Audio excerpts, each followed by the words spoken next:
कई बार हम कुछ संकल्पों में घिरे होते हैं या कोई मन में भावनाएं चल रही होती है या कोई कर्म कर रहे होते हैं और फिर उस समय मुरली सुनते हैं तो ऐसा लगता है जैसे होश आ गया हो, है ना। और ऐसा लगता है कि क्या कर रहे थे, है ना। ऐसा इतनी बड़ी भूल कैसे करने जा रहे थे, है ना। कई बार संकल्पों की भूल हो रही होती है या मुख से कुछ ऐसे वचन बोल रहे होते हैं या कर्म कर रहे होते हैं, पर जैसे माया ने इतना जोश दिलाया होता है कि उस समय होश नहीं होता, है ना। फिर जब मुरली सुनते हैं तो होश आ जाता है, जैसे कि किसी ने झकझोर दिया हो कि ये क्या करने चल पड़े थे, और फिर उस बात को करेक्ट करते हैं। बात ठीक है ना। हाँ, मुरली से होश आता है कि नहीं। हाँ, तो जैसे माया क्या करती है कि धूल छिड़क के मैला कर देती है और बुद्धि मैली हो जाती है, तो बुद्धि ही तो आत्मा की आँख है ना, उसको ठीक से दिखाई नहीं देता और फिर यथार्थ निर्णय नहीं होते संकल्प के प्रति, बोल के प्रति, कर्म के प्रति, कुछ ना कुछ उल्टा कर रहे होते हैं। और फिर बाबा की मुरली सुनते हैं तो जैसे धूल उतर जाती है, जैसे स्नान करने से शरीर का मैल उतर जाता है, ऐसे मुरली सुनने से जैसे आत्मा के ऊपर जो माया की धूल चढ़ी हुई थी, बुद्धि पर माया का जो प्रभाव पड़ा हुआ था, वो जैसे हट जाता है और फिर से होश आता है और फिर अपने कर्म दिखने लगते हैं कि ऐसा कैसे सोच रहे थे, ऐसा कैसे बोल रहे थे, ऐसा कैसे कर रहे थे, है ना। क्योंकि क्या होता है, जिस दुनिया में रह रहे हैं वहाँ तो आसपास वाइब्रेशन क्या है, काम, क्रोध, लोभ, मोह, अहंकार की, है ना। और इस दुनिया में काम, क्रोध, लोभ, मोह, अहंकार के संकल्प, बोल और कर्म बहुत नॉर्मल और नेचुरल लगते हैं, है ना। हर एक को क्या लगता है, यही है, ऐसे ही सोचना होता है, ऐसे ही बोलना होता है। पर जैसे ही बाबा की मुरली सुनते हैं तो फिर होश आता है कि ऐसे कैसे बोल रहे थे, ऐसे कैसे सोच रहे थे। तो ये जो माया हमसे कर्म विकर्म बनाती जाती है, जब अटेंशन नहीं होता, उससे जागृत होते हैं जब मुरली सुनते हैं। जैसे आज बाबा ने एग्जाम्पल दिया, मूर्छित से सुरजीत हो जाते हैं। रामायण की कथा में भी बात आती है कि मूर्छित जब हो गए ना लक्ष्मण, तो फिर उनको सुरजीत करने के लिए संजीवनी बूटी लाई गई। तो बाबा कहते हैं आत्मा भी मूर्छित हो जाती है, क्योंकि जागृत तो हो गई है, पहले तो मरी पड़ी थी जागृत तो हो गई, पर बीच बीच में मूर्छित हो जाती है। फिर वो जो मूर्छा से जगाने के लिए बाबा की मुरली संजीवनी बूटी का काम करती है। और आजकल क्या है, पोल्यूशन ज़्यादा हो गया है ना, तो मैल भी ज़्यादा हो जाती है ना। सुबह से शाम तक में बहुत माया की धूल चढ़ जाती है। इसीलिए बाबा कहते हैं अब 2 बार स्नान करना पड़ेगा, एक बार से नहीं चलेगा, क्योंकि धूल मैल बहुत ज़्यादा है माया की। सुबह से शाम तक में तो माथा ही फिर जाता है ना इसीलिए ये जो 2 बार मुरली सुनने की जो आज बाबा ने श्रीमत दी है, उस पर बहुत अटेंशन देना है। और ये भी समझना है कि 2 बार ज्ञान स्नान करना, है ना। ऐसे नहीं जैसे कई बार बच्चे होते हैं ना, नहाने जाते हैं ठंड में, क्योंकि माता पिता कह रहे हैं तो चले जाते हैं, और है ना पानी बाहर डाल रहे हैं और सोच रहे हैं कि हम नहा लिए, ठीक है ना। तो बाल्टी का पानी ख़त्म कर दिया और नहाए बिल्कुल नहीं, लेकिन वापस आ गए। तो बाबा कहते हैं ज्ञान स्नान करो, ऐसा नहीं कि बस मुरली पढ़ ली, मुरली सुन ली, नहीं। ज्ञान स्नान करना सिर्फ मुरली सुनना नहीं होता। हर पॉइंट को, बाबा की हर महावाक्य को अंदर धारण करना, हर महावाक्य को उस महत्व से, उस रुचि से सुनना, समझना, धारण करना। जब अपने आप को उस एटीट्यूड से, उस वृत्ति से बाबा की मुरली सुनने बिठाएंगे कि बाबा मेरे प्रति क्या श्रीमत दे रहे हैं, क्योंकि बाबा मुझे देख रहे हैं, तो मेरे प्रति बाबा क्या श्रीमत दे रहे हैं, उसको समझने की रीति से जब मुरली सुनेंगे तो श्रीमत भी बुद्धि में धारण होगी। तो इसीलिए ये जो 2 बार ज्ञान स्नान की बात है, इसमें भी सिर्फ पानी गिरा के आ जाना नहीं। मैंने 2 बार मुरली पढ़ ली, 2 बार तो मुरली पढ़ ली, पर उसका असर क्यों नहीं दिखाई दे रहा है ना। स्नान करने से तो शरीर शीतल होता है ना, तो वो जो शीतलता आनी चाहिए, वो जो पवित्रता आनी चाहिए, वो जो सफाई होनी चाहिए, वो क्यों नहीं हो रही। तो उसको भी अटेंशन देना है, क्योंकि हर चीज़ विधिवत करनी होती है ना। हर चीज़ विधिवत करनी होती है। आजकल तो क्या है, स्नान करने पे भी एजुकेशन लेनी पड़ती है ना, कैसे ढंग से नहाए कि हाइजीन मेंटेन हो ठीक से, क्योंकि कई ऐसे होते हैं जिनको नहाना भी नहीं आता। तो बाबा कहते ये भी जो स्नान करने की भी विधि ठीक से सीखनी पड़ेगी, क्योंकि जब मन बुद्धि को एकाग्र करके उस रुचि से, महत्व से बाबा के महावाक्यों को सुनेंगे तो ऐसे अनुभव होगा जैसे बाबा हमें माया के जोश से होश में ले आ रहे हैं, और उस होश से हमसे जो विकर्म होने वाले थे ना, वो बच जाते हैं। क्योंकि 63 जन्मों तक हमने विकर्म किए, पता चला क्या? हाँ, 63 जन्मों तक माया ने हमसे विकर्म कराए, हमें पता तो नहीं चला ना। क्यों नहीं पता चला? क्योंकि माया बुद्धि को ऐसा प्रभावित करती है कि पता ही नहीं चलता।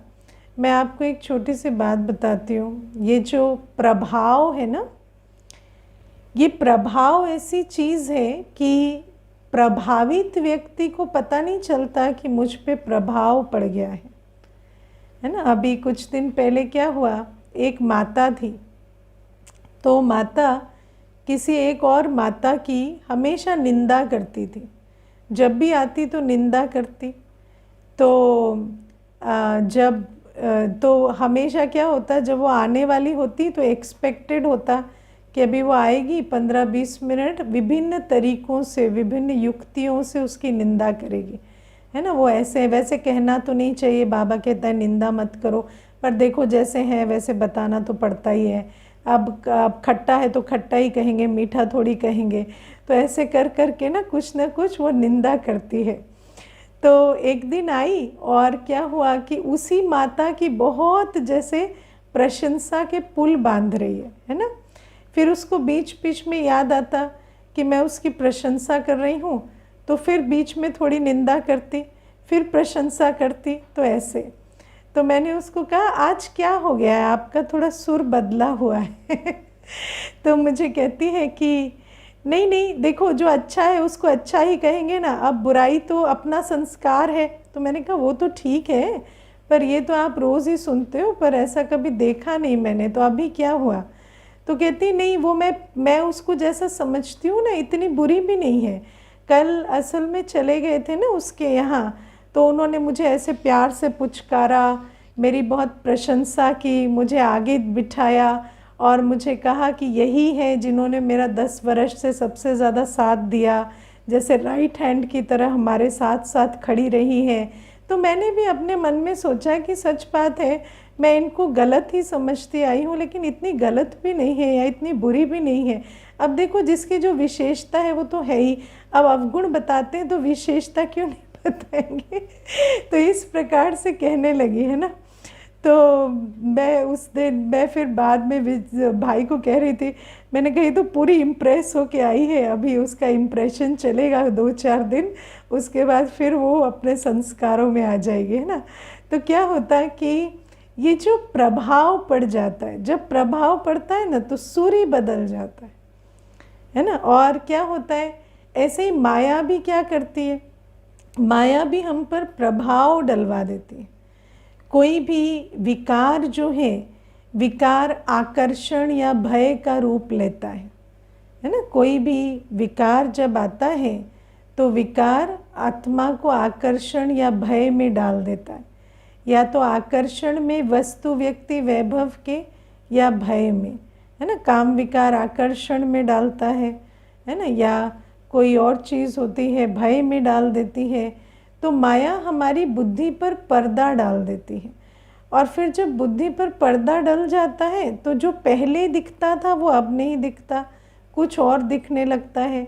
लेकिन फिर जैसे ज्ञान स्नान करते हैं, चश्मा साफ होता है, फिर से बात वैसी की वैसी नज़र आने लगती है। अब इसमें तो क्या है कि वो निंदा से प्रशंसा पर आई, पर जब माया पर्दा डालती है तो फिर उस समय हम प्रशंसा से निंदा पर आ जाते हैं, है ना। या अपने श्रेष्ठ संकल्पों को दूसरे का अवगुण देखने में बिजी कर देते हैं, या कोई भी ऐसी चीज़ करते हैं, फिर जब मुरली सुनते हैं तो होश आता है। तो इसीलिए बाबा कहते हैं 2 बार ज्ञान स्नान तो अति आवश्यक है। मैं समझती हूँ हमारी जो रीसेटिंग है ना, वो होती है ज्ञान स्नान से, है ना। आत्मा थोड़ी अपनी पोजीशन से खिसक जाती है पूरे दिन में, और फिर शाम को रीसेट करो तो रीसेट हो जाती है, फिर सुबह रीसेट करो तो फिर अपनी नॉलेजफुल पोजीशन में आ जाती है। तो ये पहली चीज़। फिर बाबा हमें आज ईश्वरीय मदद, और बाबा कहते पूरी पूरी मदद किन बच्चों को मिलती है। तो पूरी पूरी मदद के लिए बाबा ने कहा कि हमें उन राहों पर चलना है जहाँ गिरना और संभलना है।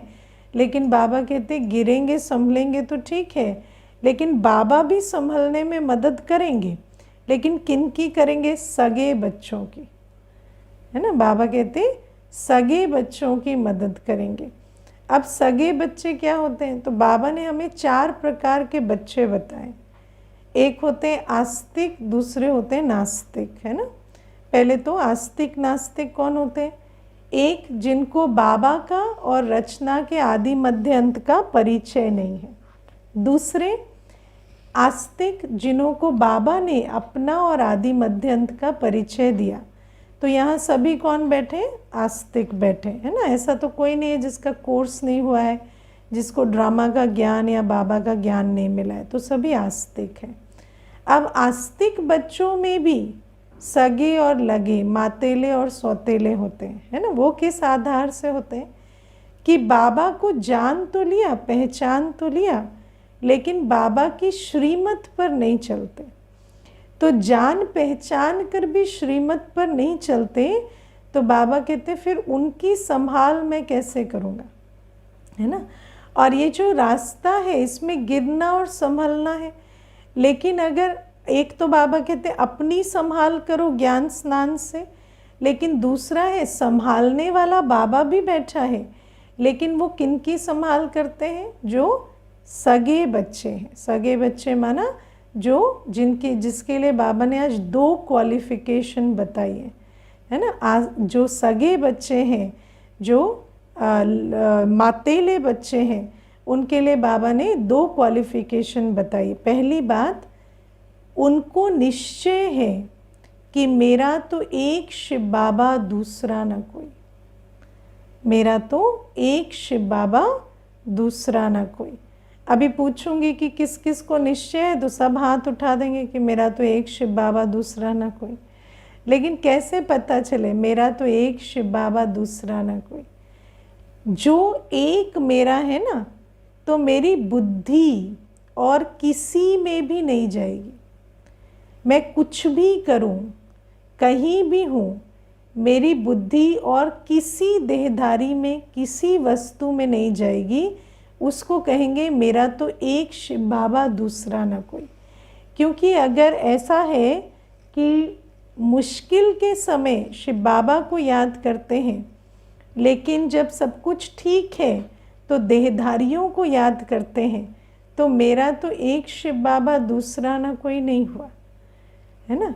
तो इसीलिए हमें समझना है कि मेरा तो एक शिव बाबा, दूसरा ना कोई बहुत प्रैक्टिकल चीज़ है।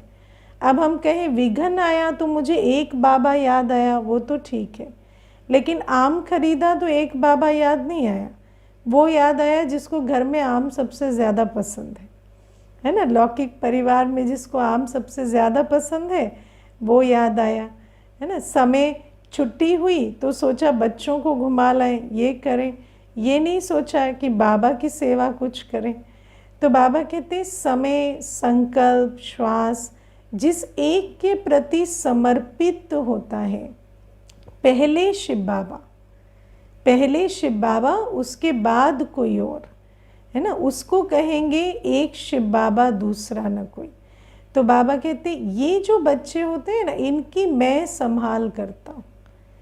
ये बच्चे जब भी किसी भी बात में, किसी भी पेपर में, विघन में फंसे हैं, तो ऐसे बच्चों की मैं पूरी मदद करता हूँ। तो पहली बात है कि मेरा तो एक शिव बाबा, दूसरा ना कोई। और फिर दूसरी बात बाबा कहते जो पुरुषार्थ करते हैं कि हम संपूर्ण ट्रस्टी बनकर प्यार से सेवा करें। हम संपूर्ण ट्रस्टी बनकर प्यार से सेवा करें।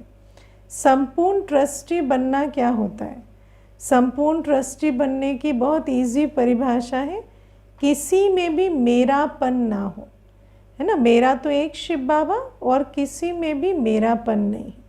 लेकिन उसकी परख क्या होती है ना। तो जैसे देखो, छोटी सी बात है, अब आप समझो मेरा बच्चा है, उसका ध्यान रखना है, और आप सोचो बच्चा है तो ध्यान रखना है।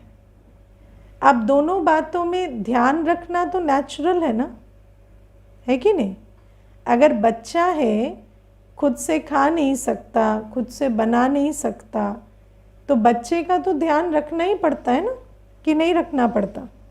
हाँ, बच्चा, कोई भी बच्चा आपके सम्मुख है जो कोई चीज़ नहीं कर पा रहा, तो आत्मा के तो नेचुरल संस्कार है ना कि कोई अगर भूखा है, बच्चा है, तो उसको आप खिलाएंगे, उसके लिए आपको पालना करनी होगी।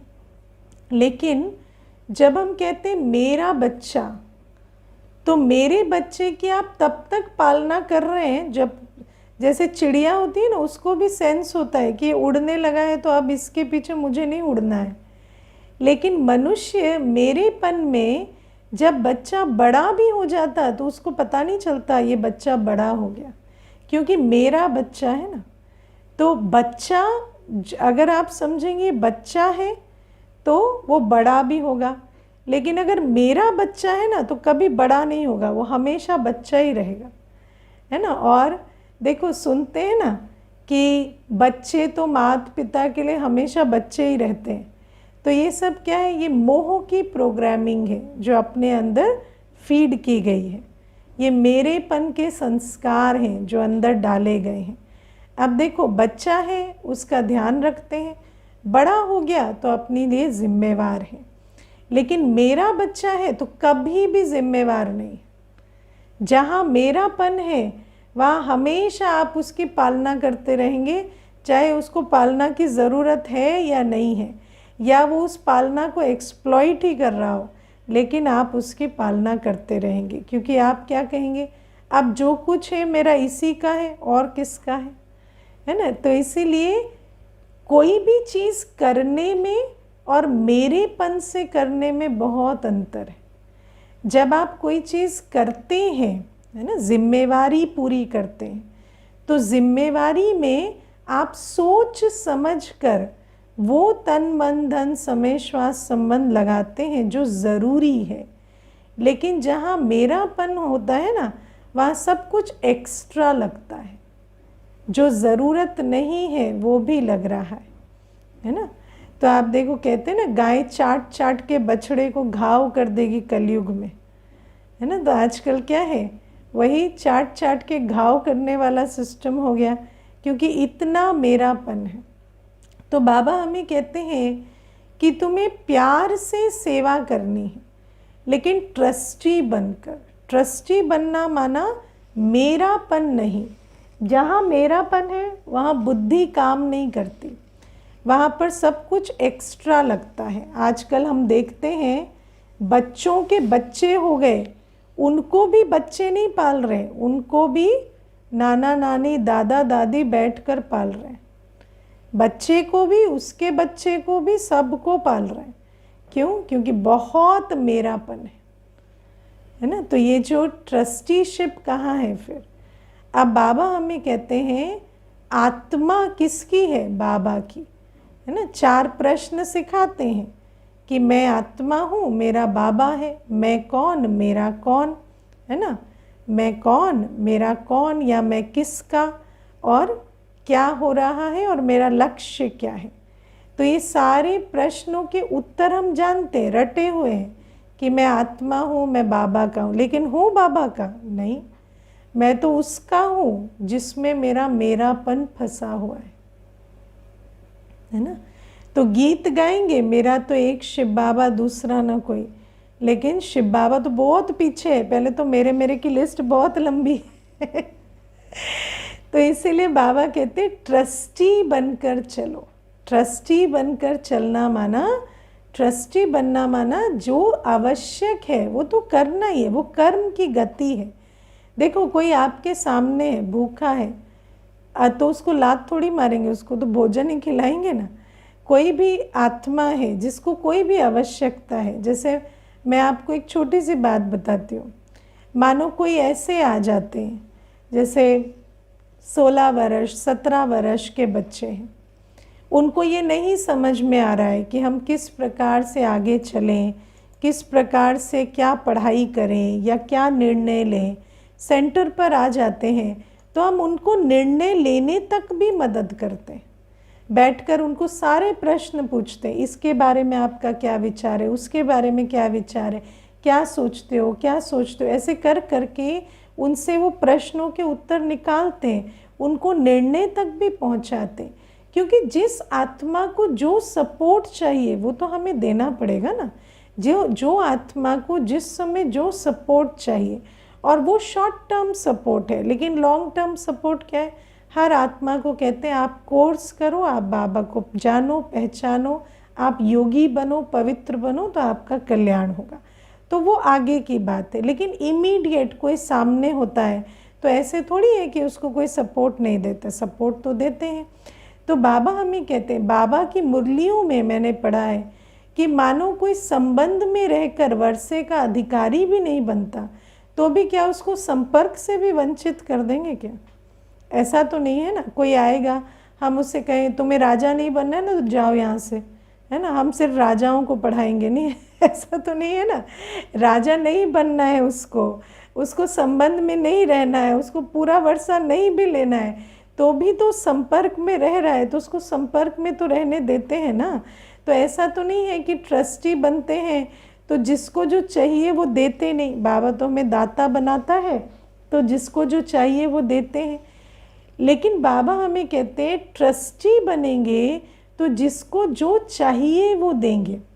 लेकिन जहाँ मेरापन होगा वहाँ अपना सब कुछ उस पर बलिहार जाएंगे। लेकिन बाबा कहते हैं नियम ये नहीं है, कायदा ये नहीं है। कायदा है आत्मा बाबा पर बलिहार जाए और हर आत्मा के प्रति अपनी सिर्फ जिम्मेवारी पूरी करे। अगर कायदे को नहीं समझते कि मैं आत्मा बाबा की हूँ, बलिहार मुझे बाबा पर होना है और बाकी सब जगह मेरी जिम्मेवारी जो है वो मुझे पूरी करनी है। लेकिन जिम्मेवारी भी कब समझ में आएगी? जब मैंपन की धूल चश्मे से उतरेगी, मेरेपन की धूल चश्मे से उतरेगी।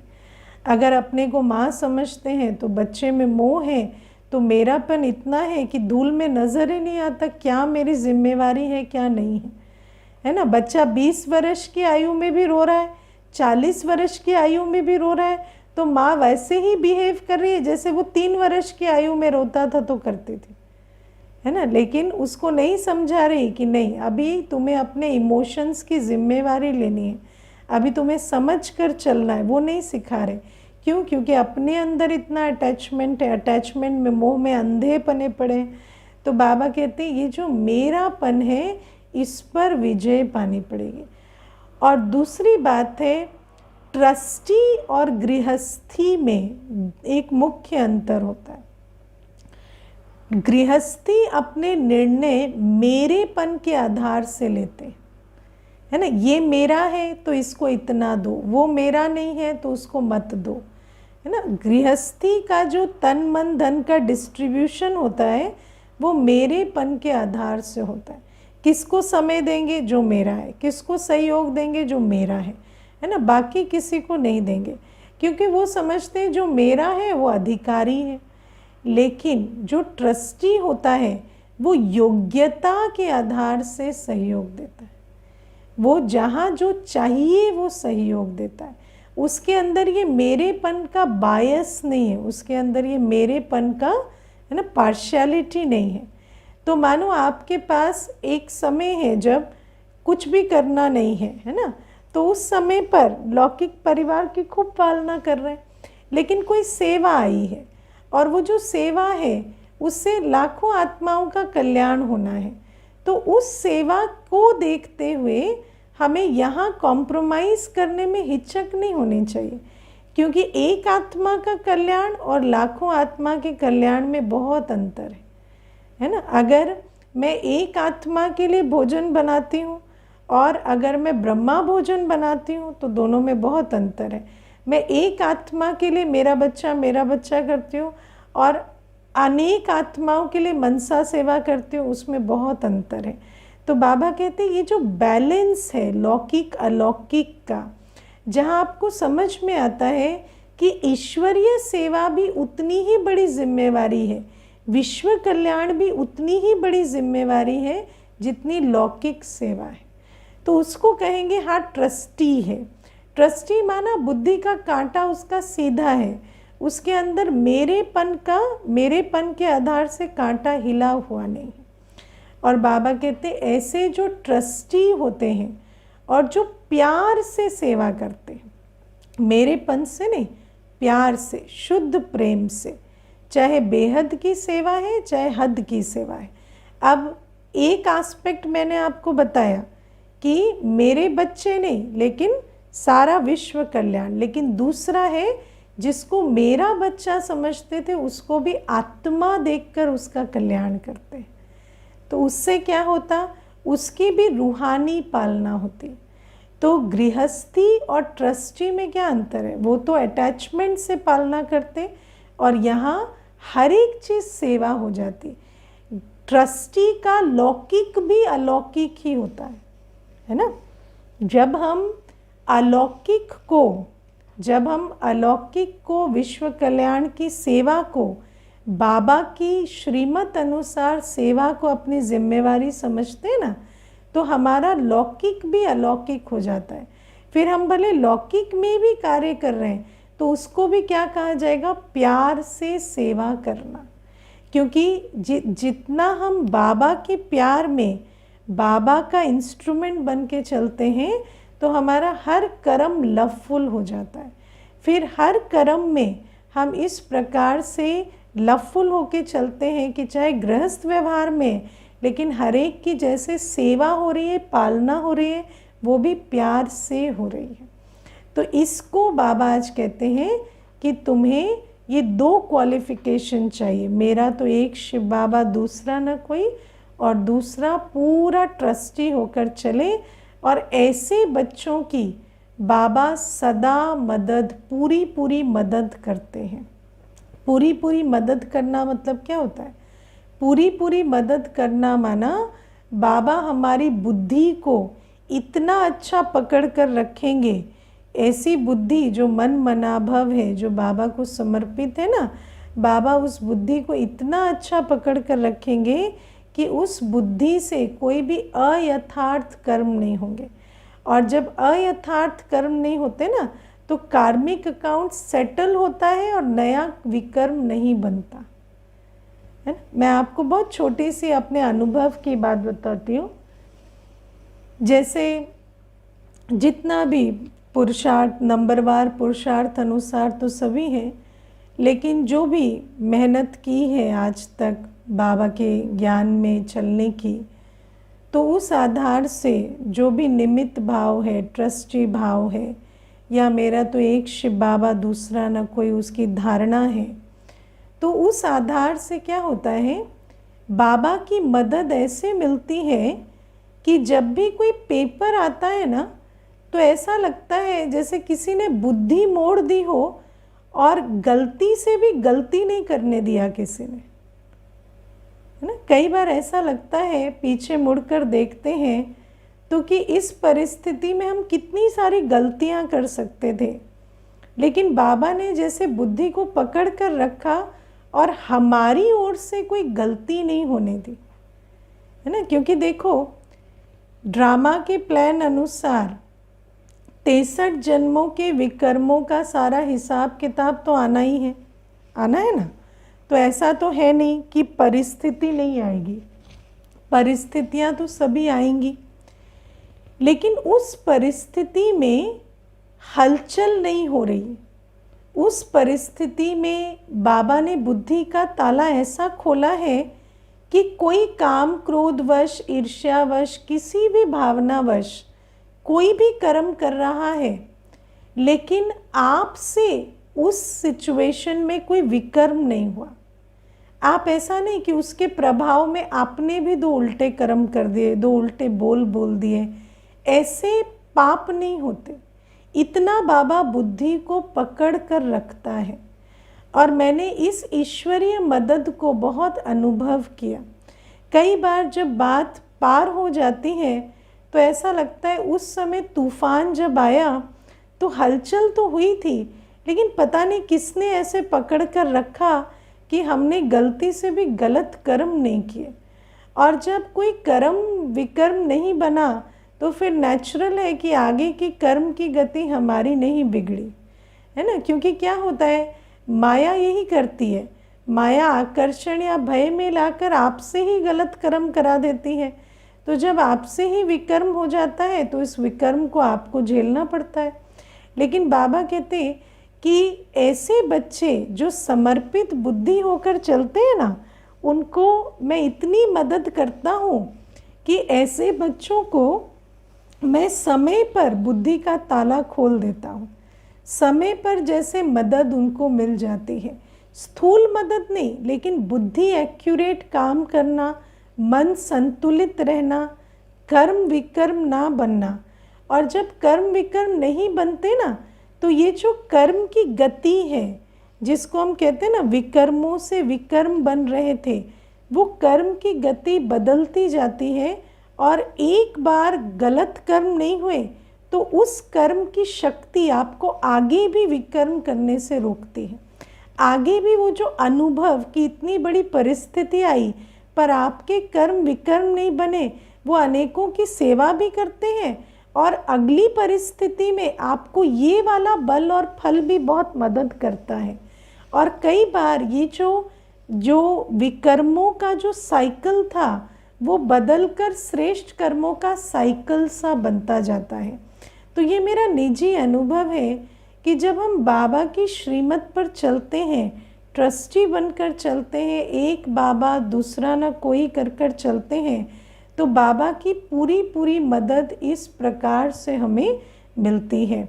और सबसे बड़ी चीज़ जो संगम युगी जीवन में मिलती है वो ये अतीन्द्रिय सुख का अनुभव स्थायी रहता है। अतीन्द्रिय सुख का अनुभव हिलता डुलता नहीं। संगम युग की मौज स्थायी रहती है। बातें आती हैं, बातें जाती हैं, क्योंकि आपसे विकर्म नहीं हुआ तो आपकी खुशी नहीं छिनती। खुशी कब छिनती है? जब आपसे विकर्म होता है। और विकर्म कैसे होता है? परिस्थिति आई, माया ने बुद्धि पर पर्दा डाला, आपसे विकर्म हुआ, आपकी खुशी गायब, है ना। लेकिन अगर परिस्थिति आई और अपने श्रेष्ठ कर्मों के बल से, बाबा की श्रीमत के बल से, बाबा के साथ बुद्धि योग जुड़ा हुआ है, क्योंकि ट्रस्टी बनकर चले हैं, तो उस बल के आधार से बाबा ने बुद्धि का ताला खोला हुआ है, बुद्धि को पकड़ा हुआ है। तो उस समय पर कितनी भी बड़ा तूफान आया, आप हिले डुले नहीं, आपने विकर्म नहीं किए, तो तूफान पार हुआ, या तूफान के मध्य भी आपकी सुख की अवस्था नहीं छिनी। और वो जो अतीन्द्रिय सुख का अनुभव है, आपके संगम युग की मौज, एक दिन भी ऐसा नहीं हुआ कि आप संगम युग से कलयुगी अनुभव में चले गए हो। तो ये जो मदद है, और उसके बाद मुझे तो ऐसा लगता है कि तूफान तोहफा भी बन जाता है, और बहुत समय तक वो जो अनुभव था वो आपको खुशी में भी लाता है कि बाबा आपने मेरा कितना साथ दिया, और हमने कितनी खुशी से, खुशी सुखमय अवस्था में वो परिस्थिति को पार किया। तो बाबा कहते हैं ये जो बाबा की मदद है ना, उसको भी समझना पड़ता है। ऐसा नहीं कि बाबा कोई परिस्थिति बदल देंगे या कुछ कर देंगे, लेकिन बाबा दुख के अनुभव से बच्चे को पूरा बचा लेंगे, क्योंकि दुख कभी परिस्थिति से नहीं होता। दुख होता है, दुखी माया करती है, क्योंकि जब परिस्थिति आती है तो माया भय के संकल्प लाती है, माया लॉस की फीलिंग लाती है। लेकिन जो ट्रस्टी बनकर चले हैं उसको कैसा लॉस और कैसा भय, है ना। ट्रस्टी बनकर चले हैं, शिव मेरा तो एक शिव बाबा करके चले हैं, उनको कैसी भी परिस्थिति आ जाए न भय लगेगा न लॉस की फीलिंग होगी, क्योंकि बाबा तो कभी खोता नहीं है, बाबा तो साथ ही है। तो इसीलिए बाबा कहते हैं इस प्रकार से चलने से बाबा की पूरी मदद मिलती है। और बाबा ने आज क्या कहा, ये जीवन यात्रा, संगम युगी यात्रा ऐसी है कि गिरना और संभलना है, लेकिन संभलते संभलते आखिरी संभल जाना है ना। तो ये जो ऊपर नीचे की अवस्था से स्टेबिलिटी पे आ जाएंगे और फिर धीरे धीरे कर्मातीत होंगे। वो कैसे होगा, जब हम बाबा की मदद पाएंगे। लेकिन बाबा की मदद उन बच्चों को ही मिलती है जो ट्रस्टी बनकर चलते हैं, जो दिल में एक शिव बाबा को रखते हैं। हम सब ने, है ना, वो कथा सुनी है, और एक उद्धव गीता आती है जिसमें ये आख्यान आता है कि उद्धव भगवान को पूछते हैं। अब गीता में तो भगवान श्री कृष्ण के रूप में दिखाए गए हैं, लेकिन हमें मालूम है कि भगवान तो निराकार शिव बाबा हैं। तो गीता में तो उद्धव भगवान को पूछते हैं कि आपने द्रौपदी की मदद अंत में क्यों की। तो भगवान क्या कहते हैं कि उसने मुझे अंत में ही पुकारा, है ना। उसने तो पहले सारी सभा को पुकारा, फिर भीष्म पितामह को पुकारा, विद्वानों को पुकारा, लेकिन मुझे तो अंत में पुकारा। तो जब पुकारा तो मैंने मदद की। तो बाबा कहते हैं कि मदद भी तब मिलेगी जब पहले एक शिव बाबा हो, क्योंकि शिव बाबा की प्रति बुद्धि भी तब जाएगी जब सदा दिल में शिव बाबा रहता हो। अगर देहधारियों को याद करने की, देहधारियों को से मदद लेने की, और आजकल तो बुद्धि क्या है, कोई भी बात होती तो पहले ऐप की तरफ जाती है ना, कि ये ऐप है इससे कर लेते हैं, वो ऐप है उससे कर लेते हैं। तो बाबा कहते हैं इन सारी चीज़ों से बुद्धि निकल कर अगर हर बात में, सुख में, दुख में, अमृत वेले से लेकर रात को सोने तक हर सेकंड में पहले शिव बाबा याद आता है, तो मदद भी शिव बाबा से अंतमते ले सकेंगे, या हर परिस्थिति में भी बाबा की मदद खींच सकेंगे। ओके, ओम शांति।